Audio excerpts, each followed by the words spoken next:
Hey everybody, it's Jason Blaha here, and today I want to chat with you guys a little bit about the football bar or Swiss bar and why it is such a versatile tool. And out of the different specialty bars I have bought this year, this one actually has the most variety of applications.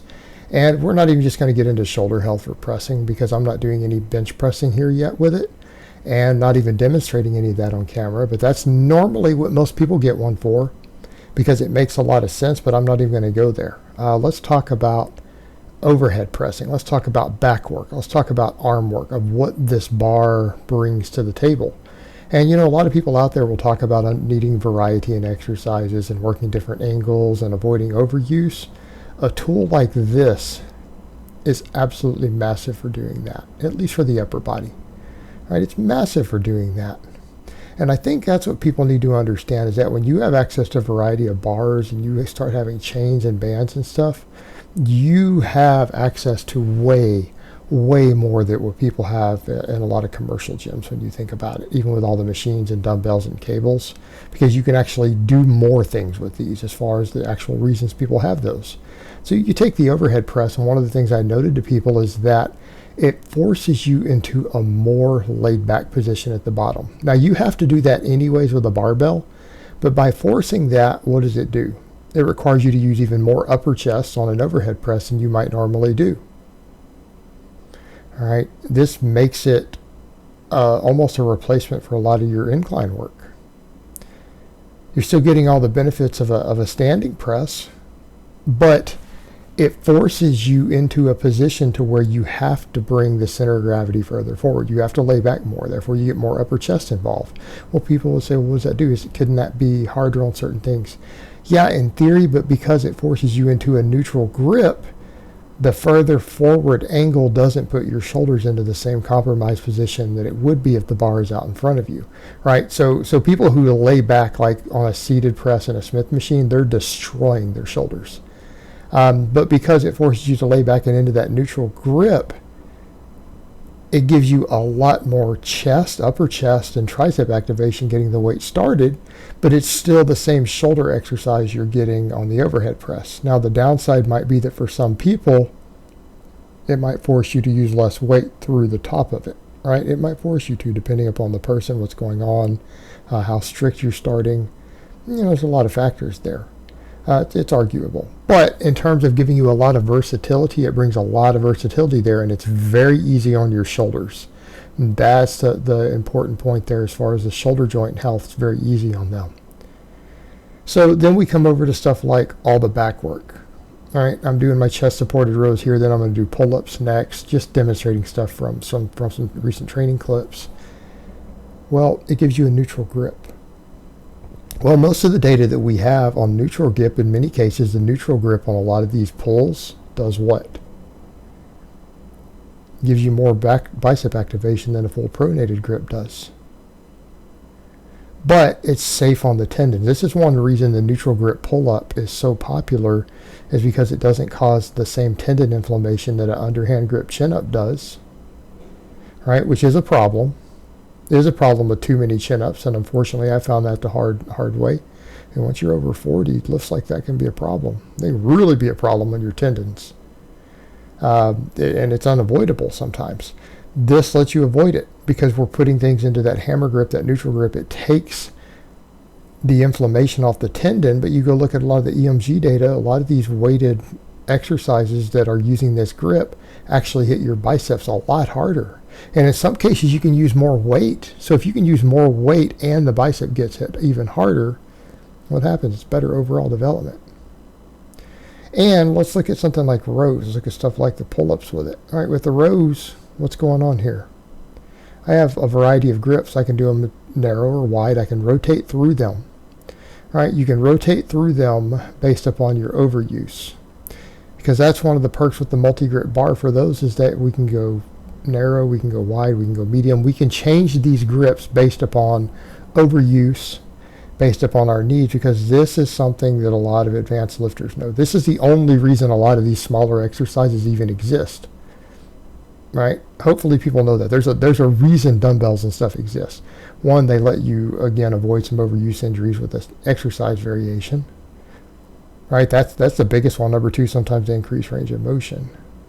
Well, a lot of specialty bars can increase range of motion, but what we get here is that we're able to do a variety of exercise variations that are still putting us into positions that are very, very easy on our joints. And in this case, with all these back exercises, they give you more bicep recruitment than a normal pronated grip does, while again putting us into a very, very friendly position for our shoulder health.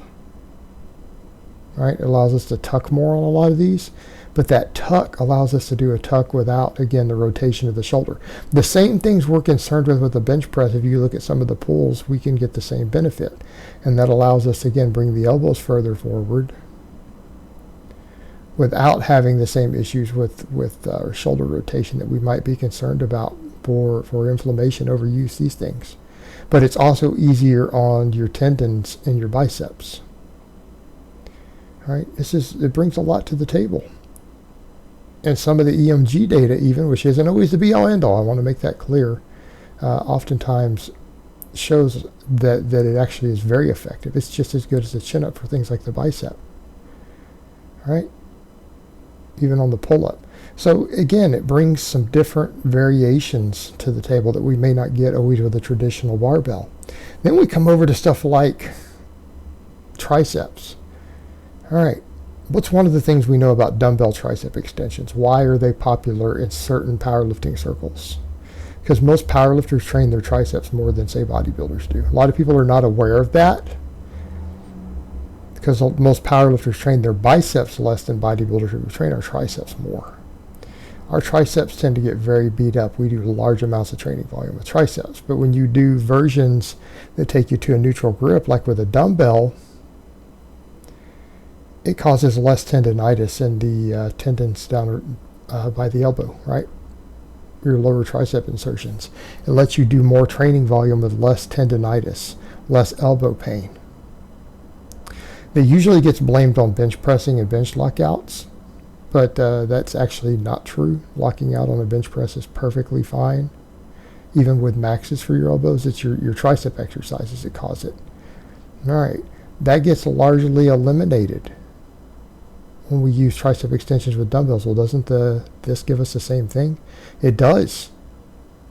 It gives us the same position we get with dumbbells.